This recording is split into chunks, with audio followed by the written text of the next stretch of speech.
We'll begin this practice standing with 3 long breaths. So when you inhale, reach your arms all the way up and overhead. And when you exhale, take your hands to your heart. Repeat that 3 times, take the amount of time that you want. And when you finish your 3rd breath, widen your stance, take the feet to the outer edges of the mat, and sink your hips down for a yogi squat. So turn the toes out here, and you can always lift the heels or find support for your hips. Extend both arms straight and peel your left arm up and back, and then switch sides. So this is an opener for the chest. Squeeze between the shoulder blades as you do that. From here, we'll play around with some arm balances. So first, make sure that your wrists are stretched and warmed up if they weren't already. And then begin to shift forward, create a shelf with your arms, and wiggle the inner thighs onto the triceps above the elbows. Here's Arlo, our special guest. She'll make a few appearances in our video today. So we're practicing crow pose, Bakasana, about 3 times here for this first portion. So now I'm demonstrating a version with the knees higher on the arms towards the armpits. It really kind of depends on where your practice is here with this arm balance specifically. If this feels really tough to do the knees on the arms, I would recommend start with the first version that I demonstrated with the knees wider and the inner thighs on the arms instead of the knees. It's a little nicer for balance. When you finish your 3rd time and you feel satisfied with that, come into a balancing half moon with the right leg down and the left leg lifted. You can, once you find your balance, lift to the top arm, and you're always welcome to use a block for the bottom arm. From balancing half moon, transition on an exhale towards warrior 2. So make sure you space out the feet, readjust as soon as you arrive. Find a really deep bend in your front knee, and then stack the shoulders over the hips. And here she is back. From warrior 2, after you finish about 5 breaths, transition into a side lunge. So left knee is bent, left arm is up, and right hand goes to the inside edge of your foot. Here Arlo is demonstrating upward dog and downward dog 2 for reference. And then when you finish about 5 breaths there, we'll transition to an extended side angle. So this is either with the right hand to the inside edge of the right foot or with the elbow on top of the upper thigh. You could decide what works best.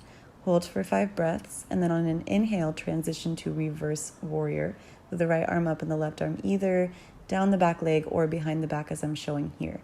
Make sure to keep a deep bend in the knee. Then extend the right leg straight, wiggle the feet a little closer, bump your hips back as far as you can, and then kind of tick-tock your upper body down towards the ground for triangle pose. This is another one that's really nice to have a block for, so if you have any sort of elevated surface for the bottom hand, that's great. You can also really gently rest the bottom hand on the bottom shin or thigh. Then we'll turn this into a revolved triangle. So a little adjustment with the feet and a squaring of the hips forward in order to come into this. The hand can either be at the inside or outside edge of the right leg. I showed both of those briefly. Again, take 5 full breaths here. Then on an exhale, bring your right hand down, readjust the feet, so lift the back heel. Take 1 breath in to rise up for crescent lunge. Then exhale, bring your hands back down to the mat. Inhale, easy twist, lift the right arm up. Take a few breaths here, focus on the opening of the chest, and then we'll transition to side plank with the left hand down and right arm up. So you can kickstand the top foot in front of you for more support or lift the top leg for more challenge. Take a breath in, and then on your exhale, return the right hand back down to the mat. Maybe keep the leg floating, maybe add an extra push-up, and then cycle through your chaturanga, your vinyasa, whatever variation you want to take. Go for about 5 breaths. When you return back to downward facing dog, you can move into it however you want. Maybe bend the knees one at a time or kind of rest in a static position. On your inhale, begin to walk your feet forward to the top of the mat, and then slowly rise all the way up to stand. Take a big breath in and reach your arms up. Exhale, bring the hands to the heart. Now, again, widen the feet. We'll sink the hips back down for a yogi squat. So you can take that transition how you'd like. So again, here's some playtime to work into crow pose. I would recommend 3 times. Play around with whatever variation you're working on. So you can really kind of customize this to yourself. If you feel fairly comfortable with crow pose, practice holding for 5 breaths each time you enter it. Here's another kind of fun thing to play around with. If you do feel pretty comfortable, or if you're feeling like you can get your feet off of the ground, you can play around with toe taps, one at a time, tapping the toes down and then drawing the heels towards the hips. This is a really nice way to strengthen your core and kind of practice some adaptability in that movement. So again, I would say 3 times practice this here. You're also welcome to take more. You can pause the video. You can kind of play around at your own pace. And then when you finish that last one, we'll transition back to the balancing half moon, this time with the left leg down and the right leg lifted. So keep this one super active. Even if you have the bind in your practice, really practice just lifting the top leg as much as possible. Find the strength through the center of your body and through your glutes. Then let's practice this transition of slowly stepping the back foot down. And here's my little balance struggle, trying to stay with that.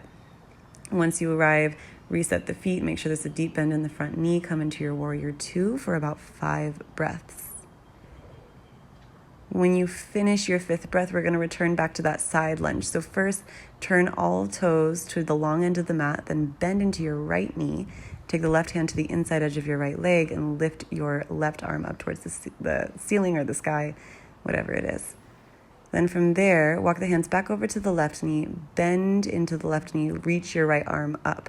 So just like before, you can either have the hand down to the inside edge of the foot, or you can lift your elbow up to your upper thigh for a little more support.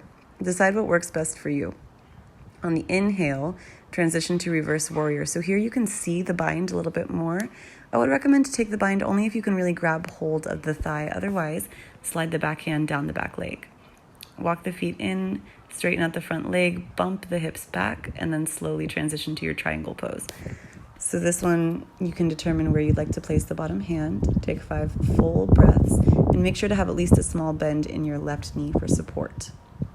On your inhale, rise up to stand, reset the feet, so square the hips forward, take the right foot out to the side, and find the twist actively standing first, then see if you can wiggle the right hand either to the outside or inside edge of the left foot. Lift the top arm up, squeeze between the shoulders, and I also recommend to tuck the chin there. On your exhale, reset the feet. Inhale, rise up for crescent lunge. Exhale, take your hands back down. On the inhale, come into your easy twist. Lift your left arm up and take about 3 to 5 breaths here. Coming up next, we have that transition into side plank, so get ready for it first. Press into the right hand, and then maybe slide either the leg directly right in front of you for support like this, or stack the feet, or lift the top leg. Hold for 5 breaths. Try to find the discipline in your body. Then when you finish your last breath, take the hand down, maybe add the push-up, maybe keep the leg lifted. Flow through the vinyasa in the version that works best for you. When you return back to your downward facing dog, again, take 5 full breaths. Use this always as a reset point, especially after those kind of tougher transitions. When you finish your last breath, practice from downward dog, lowering down to the elbows. So you can take that transition with the knees down instead if you need more support, but just kind of see how it works. Elbows should be right under shoulders, press into the hands too. Try to discipline to keep the hands down. I would recommend 10 full breaths here, so you can count out the breaths as you'd like. When you finish your last breath, walk the feet back, shift the hips slightly down, come into a 4-arm plank. Just a few breaths here to practice the control. Then lower the hips down, come into a sphinx pose. Elbows in front of shoulders, pull back on the hands. Then lower your chest down. In one breath, press up to plank or tabletop, and then press back to child's pose. Take at least 5 breaths here to reset your body.